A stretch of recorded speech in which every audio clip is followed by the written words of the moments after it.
દ્વારકા હોય, જામનગર હોય, કચ્છ હોય કે પછી પોરબંદર કે આસપાસના વિસ્તારો, ત્યાં વરસાદ લગભગ ઓછું પડ્યું છે. જે વાવેતર જેવી સ્થિતિ હોવી જોઈએ તે નથી પડી છે. એના કારણે હવે ઈસુદાન ગઢવી 29 તારીખ છે એટલે કે શનિવારથી ઉપવાસ આંદોલન કરવાના છે. તો તેમના સમર્થનમાં હવે તેમના નેતાઓ ધીમે ધીમે આગળ આવી રહ્યા છે અને તમામ આને એક મોટું સ્વરૂપ એક જન આંદોલનમાં ફેરવવા માટે અપીલ કરી રહ્યા છે. મહત્વપૂર્ણ બાબત એ છે કે સરકાર તમામ દાવો કરે છે કે તે ખેડૂતોની હિતૈષી છે, પણ કોઈ નિર્ણય લેવાતું નથી. પણ જ્યારથી આ જાહેરાત થઈ છે ત્યારથી સરકાર અને ખાસ કરીને અમિતભાઈ શાહ પોતે જ્યારે અહીંયા આવ્યા હતા ત્યારે તેમણે પણ આ અંગે જરૂરી પગલાં લેવા માટે સૂચના આપી હોવાની વાત થઈ રહી છે. મહત્વપૂર્ણ બાબત એ છે કે હજુ સુધી સરકારનું પેટનું પાણી હલ્યું નથી, એ દેખાઈ રહ્યું છે.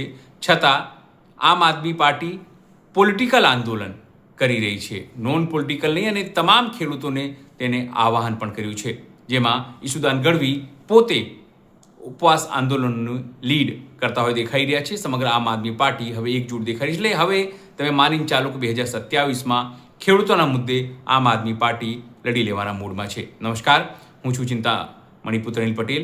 સ્વાગત છે આપનું અમારા કાર્યક્રમમાં.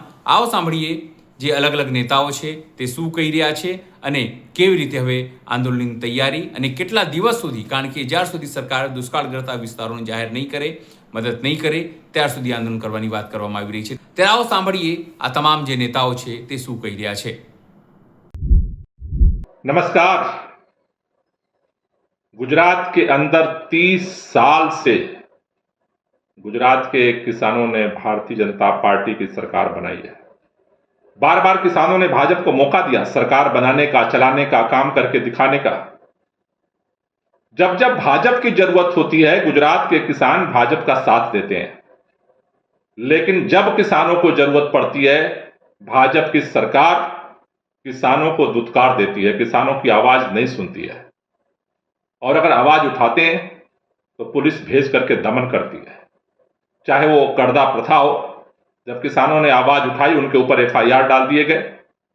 खेतों में जबरदस्ती जब बीज पोल लगाए जा रहे थे, किसानों ने आवाज उठाई, उनके खिलाफ FIR दर्ज किए गए, उन पर लाठियां चलाई गई। और अब जब गुजरात का काफी बड़ा हिस्सा, चाहे वो सौराष्ट्र का इलाका हो, उत्तर गुजरात का इलाका हो, कम बारिश की वजह से सूखाग्रस्त हो गया है, किसान अपनी फसलों को खेत में जोतने के लिए मजबूर हो रहे हैं। ऐसे में भाजपा की सरकार कान को बंद करके चुपचाप बैठी है। आम आदमी पार्टी ने ऐलान किया था कि अगर 28 तारीख तक भाजपा की सरकार गुजरात के अंदर जिन इलाकों में बारिश नहीं हुई है उसे सूखाग्रस्त घोषित नहीं करती, तो 29 तारीख से देवभूमि द्वारका खंभालिया में आम आदमी पार्टी के प्रदेश अध्यक्ष ईसुदान गढ़वी के नेतृत्व में किसान आंदोलन की शुरुआत होगी। वहां पर सूखाग्रस्त घोषित करने की मांग को लेकर के सत्याग्रह की शुरुआत होगी। मैं सभी गुजरात के, सौराष्ट्र के किसानों से कहना चाहता हूं, उत्तर गुजरात के किसानों से कहना चाहता हूं कि सरकार अगर बात नहीं सुनती है तो हमारे पास सत्याग्रह का रास्ता है। 29 तारीख को खंभालिया चलें और इस सूखा के खिलाफ आंदोलन में शामिल हों। जय हिंद, जय भारत। जय जवान जय किसान। दोस्तों, હું બ્રિજરાજ સોલંકી. મિત્રો, ગુજરાતની અંદર ખેડૂતો માટે સૌથી મોટામાં મોટું આંદોલન આમ આદમી પાર્ટીના ગુજરાત પ્રદેશ અધ્યક્ષ ઈશુદાનભાઈ ગઢવી કરવા જઈ રહ્યા છે.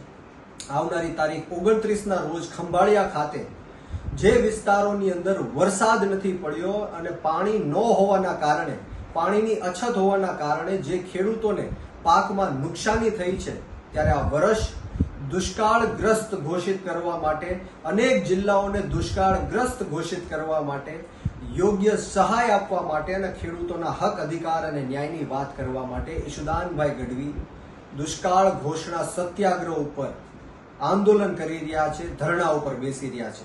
મારા ગુજરાતના 54 લાખ ખેડૂતોને વિનંતી છે કે ઈશુદાનભાઈ ગઢવીએ અનેક વર્ષોથી ખેડૂતોના હક, અધિકાર અને ન્યાયની લડાઈ લડી છે.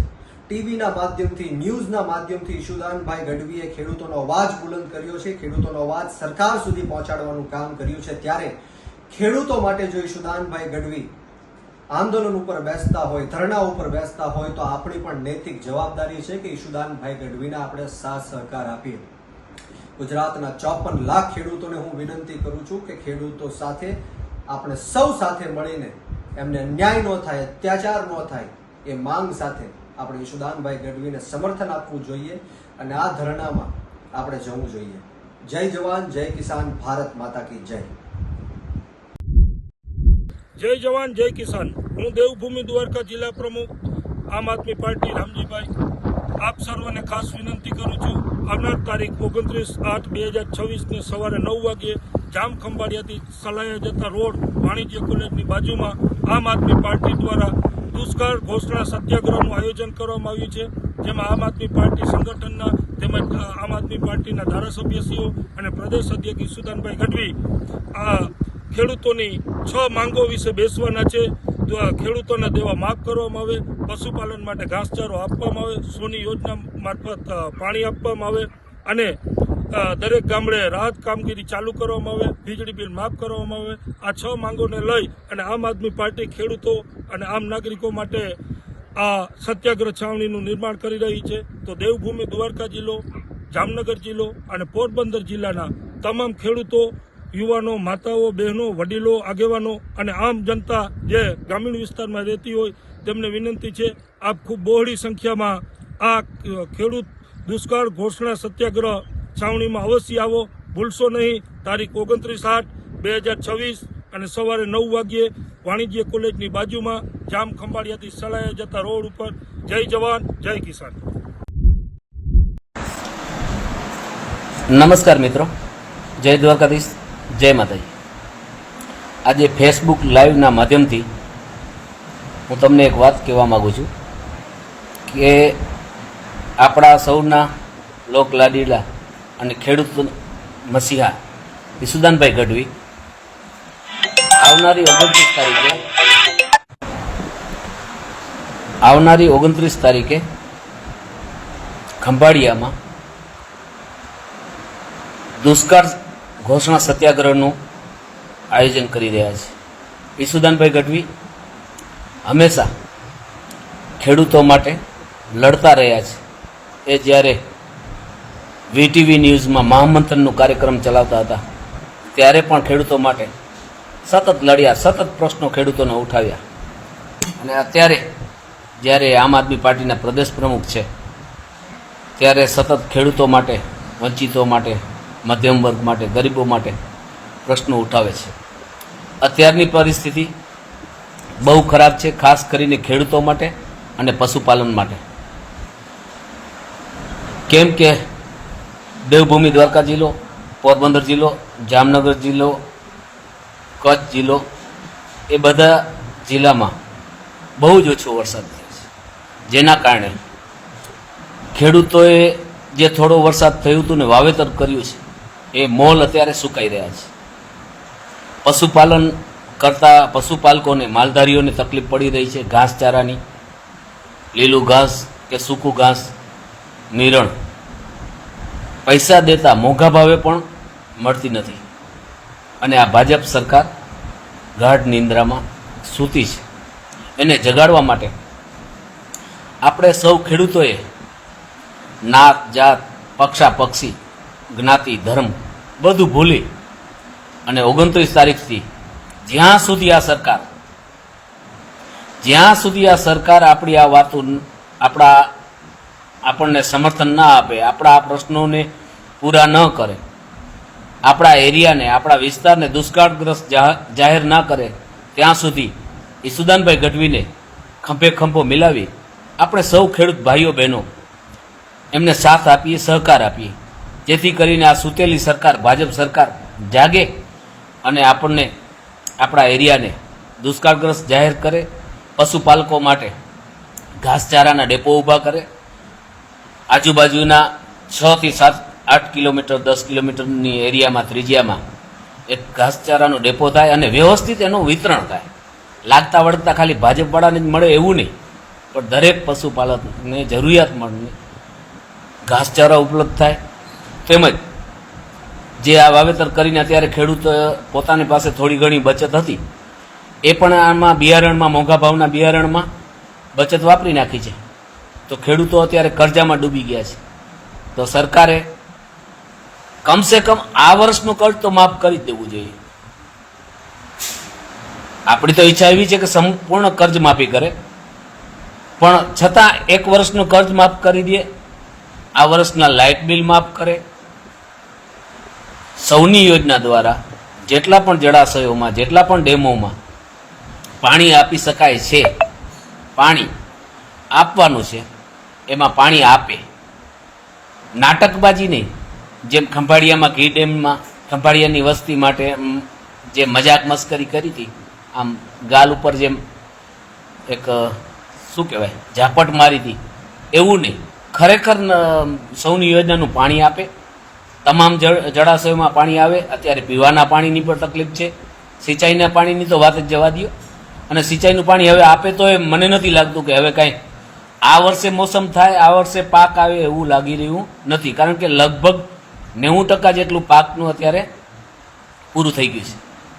માંડવીના વાવેતર મોટે ભાગે હોય છે, માંડવી સુકાઈ રહી છે. તો તમામ ખેડૂતોને એક નમ્ર અપીલ કરવામાં આવે છે કે આપણી માંગણીઓ સરકારે પૂરી કરવી પડશે. ખેડૂતોનો સાથ હશે તો સરકાર કરશે જ. આપણે જોયું છે જેમ પંજાબ અને હરિયાણાના ખેડૂતો 1 વર્ષ સુધી મોદી સરકાર સામે લડ્યા હતા અને 3 કાયદા હટાવડાવ્યા. કેમ? એ ખેડૂતોને કોઈ સગા સંબંધી ભાજપમાં, કોંગ્રેસમાં કે નહીં હોય, છતાં એ બધું ભૂલી અને ખેડૂતો એક થઈને લડ્યા ને એટલે એનું પરિણામ આપવું પડ્યું. મોદી સરકારે ઝૂકવું પડ્યું અને 3 કાયદા હટાવવા પડ્યા. તો આપણી તો મામૂલી માંગણી છે કે ભાઈ અમારા એરિયામાં દુષ્કાળ છે તો દુષ્કાળગ્રસ્ત જાહેર કરો. મોટી વાત કાંઈ નથી. અમારા એરિયામાં દુષ્કાળગ્રસ્ત છે તો દુષ્કાળગ્રસ્ત જાહેર કરો. સૌની યોજનાનું પાણી આપો, બેરોજગારને રાહત કામ આપો, વીજળી બિલ માફ કરો અને આ વર્ષનું કર્જ માફ કરો, ઘાસચારો આપો. ભાઈ આમાં બહુ મોટી વાત નથી. તમે તો મોટી મોટી સરકારો, મોટા મોટા સાંસદો વેચાતા લઈ લ્યો છો, એમાં તમારી પાસે હજારો કરોડ રૂપિયા આવી જાય છે. પણ આ ખેડૂતો માટે, નાની પબ્લિક માટે, નાના માણસો માટે કામ કરવાનું તમારી પાસે સમય નથી. અત્યારે કુંભકર્ણ નિંદ્રામાં તમે સૂતા છો, પણ અમે તમને સુવા નહીં દઈએ. અમે સંઘર્ષ કરીએ છીએ ને એવું ને એવું તમને પણ સંઘર્ષ કરાવશું. અને આ માંગણીઓ અમે પૂરી કરાવીને જ જંપીશું. કારણ કે અમારી પાસે સાથ સહકાર આપવાવાળા ખેડૂતો છે હજી. અને એ ખેડૂતો 29 તારીખે ખંભાળિયા આવજો. ખંભાળિયામાં સ્થળ છે, આપણે સરકારી કોલેજની બાજુમાં મેદાન છે, સલાયા રોડની બાજુમાં, સલાયા રોડ ઉપર. ત્યાં સૌ 29 તારીખે સવારે 10 વાગ્યાની આજુબાજુમાં પધારજો.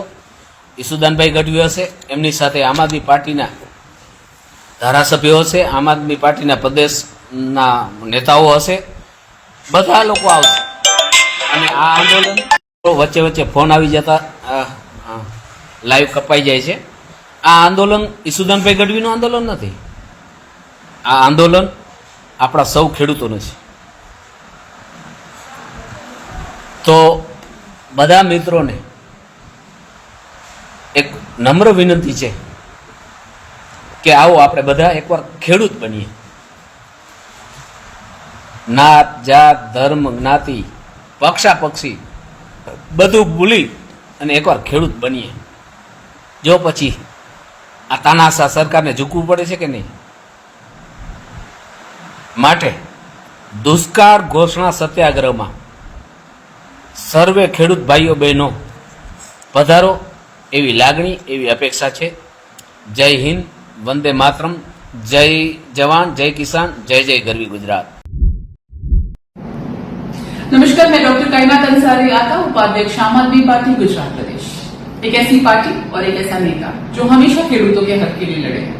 आम आदमी पार्टी के प्रदेश प्रमुख ईशुदान गढ़वी जी 29 अगस्त से सुबह 11 बजे जाम खंभाड़िया में धरने पर बैठ रहे हैं और उनकी बहुत बेसिक जो खेडूतों की लगती मांगे हैं वो ये हैं कि द्वारका, पोरबंदर, जामनगर और कच्छ के कुछ एरियाज को तुरंत दुष्कालग्रस्त घोषित किया जाए और जो सिंचाई का पानी है उसकी व्यवस्था हो, ऐसे खेडूत जो असरग्रस्त हैं उनका वीज बिल माफ हो और जो पशुपालक हैं उनको घास चारे का इंतजाम हो। तो इन 4 मांगों के साथ हम लोग धरने पर बैठ रहे हैं और बहुत जरूरी है कि आसपास के खेडूत इसका समर्थन करें। जाति ज्ञाति भूलकर हम सब सिर्फ खेडूतों के साथ आए। मैं भी आ रही हूं, आप भी जरूर आए। जय जवान जय किसान મિત્રો સૌરાષ્ટ્રમાં ખાસ કરીને દેવભૂમિ દ્વારકા જિલ્લો, જામનગર, પોરબંદર, અમરેલી સહિતના કેટલાક વિસ્તાર અને ઉત્તર ગુજરાત અત્યારે બિલકુલ વરસાદ નથી થયો. નોર્મ્સ પ્રમાણે પણ સરકારે દુષ્કાળગ્રસ્ત જાહેર કરવું જોઈએ, પરંતુ આ સરકાર કોઈની સાંભળતી નથી. સરકારને કોઈ પણ અવાજ ઉઠાવે ગમતું નથી અને ત્યારે ઢગલાબંધ સેંકડો ખેડૂતોની માંગ આવી. દેવભૂમિ દ્વારકા જિલ્લો હોય, પોરબંદર હોય, જામનગર હોય કે ઈશુદાનભાઈ કંઈક અમને ન્યાય અપાવો, અમને ન્યાય અપાવો. અને મિત્રો, ખેડૂતો મારા પ્રાણ સમાન છે. મેં રાજનીતિમાં કદાચ આવ્યો હોઈશ તો એનો એક કારણ ખેડૂતો, મજૂરો, શ્રમિકો, ગરીબો, વંચિતો, શોષિતોની જીવન ધોરણ ઊંચું લાવવા માટે મેં રાજનીતિ પસંદ કરી છે. રાજનીતિ એ મારી મજબૂરી છે. ત્યારે જ્યારે ખેડૂતો ઉપર આટલી મોટી આફત આવી ગઈ છે, અત્યારે પાક સંપૂર્ણ ફેલ ગયું છે, થોડું ઘણું 25% પાક છે, સૌની યોજનાનું પાણી નથી છોડી રહ્યા, ઘાસચારાની સમસ્યાઓ છે, પશુપાલકોની સમસ્યાઓ છે, પશુપાલકો પણ પરેશાન છે. તો આ માંગોને લઈને દુષ્કાળગ્રસ્ત તુરંત જાહેર કરે આ વિસ્તારોને, સાથે સાથે સૌની યોજનાનું પાણી જ્યાં જરૂર છે ત્યાં તુરંત છોડવામાં આવે, ઘાસચારાની વ્યવસ્થા કરવામાં આવે વિનામૂલ્યે, અને ખેડૂતોના જે આ વિસ્તાર છે દુષ્કાળગ્રસ્ત એના વીજ બિલ માફ કરવામાં આવે. એ માંગો સાથે હું 29 તારીખથી જામખંભાળિયામાં, દેવભૂમિ દ્વારકાના જામખંભાળિયામાં અનિશ્ચિત કાળ સુધી ધરણા ઉપર બેસવાનો છું. અને હું વિનંતી કરું છું તમામ ખેડૂતોને કે તમારી પીડા એ મારી પીડા. ઈશુદાનભાઈ માત્ર વાતો કરીને બેસી જશે નહીં. અને એટલા માટે હું દેવભૂમિ દ્વારકા જિલ્લાના ખેડૂતો હોય, જ્ઞાતિ, જાતિ, ધર્મ બધું ભૂલીને ખેડૂતોનો હક અને અધિકાર માટે પોરબંદર હોય, જામનગર હોય, મોરબી હોય, કચ્છ હોય, ઉત્તર ગુજરાત હોય, આ બધા ખેડૂતો જ્યાં જ્યાં દુષ્કાળગ્રસ્ત છે બધા ખેડૂતો આવો, આપણે સાથે મળી અને એક થશું તો ન્યાય મળશે. સાથે સાથે હું જે 54 લાખ ખેડૂતો છે એમને પણ વિનંતી કરીશું, તમારે ભલે વરસાદ હોય પણ આ એક લડાઈ છે ખેડૂતોની, જ્યાં ખેડૂતો અત્યારે બહુ હાલત ખરાબ છે. એ ખેડૂતો માટે જ્યારે આંદોલન ચાલી રહ્યું ત્યારે તમે સોશિયલ મીડિયાથી પણ સાથ આપો, તમે પોસ્ટ મૂકો, અથવા તો તમે 1 કે 2 દિવસ ત્યાં અમને સાથ આપવા આવો, ઈશુદાનભાઈને સાથ આપવા આવો, તમે એક ખેડૂતના દીકરાને સાથ આપવા આવો. ખેડૂતના હક અને અધિકારો માટે આપણે બેસીએ છીએ. તો મારી આપ સૌને વિનંતી છે કે બધું ભૂલીને, પક્ષાપક્ષીથી ઉપર જઈને, જ્ઞાતિ જાતિ ધર્મથી ઉપર જઈને ખેડૂતોને ન્યાય અપાવવા માટે આ 4 માંગણીઓ સાથે બેસીશું. અને સરકારશ્રીને વિનંતી છે કે જો આપ કરવું હોય તો 29 તારીખ સુધી આપ કરી દો, ન કરશો તો અમે અનિશ્ચિત કાળ ઉપર ખેડૂતો ધરણા કરીશું અને અમારો હક અને અધિકાર લઈને જંપીશું. જય જવાન જય કિસાન જય દ્વારકાધીશ. ત્યારે આ અંગે આપ શું વિચારો છો જરૂરથી અમારા કોમેન્ટ બોક્સમાં કોમેન્ટ કરજો. એ સિવાય અમારી યુટ્યુબ ચેનલ લાઈક કરો, સબસ્ક્રાઇબ કરો, બેલ આઇકન દબાવો, સાથે અમારા નવા ઇન્સ્ટા પેજ અને ફેસબુક પેજને પણ તમે લાઈક કરો, શેર કરો અને ફોલો કરો. અત્યારે માટે બસ આટલું જ. નમસ્કાર.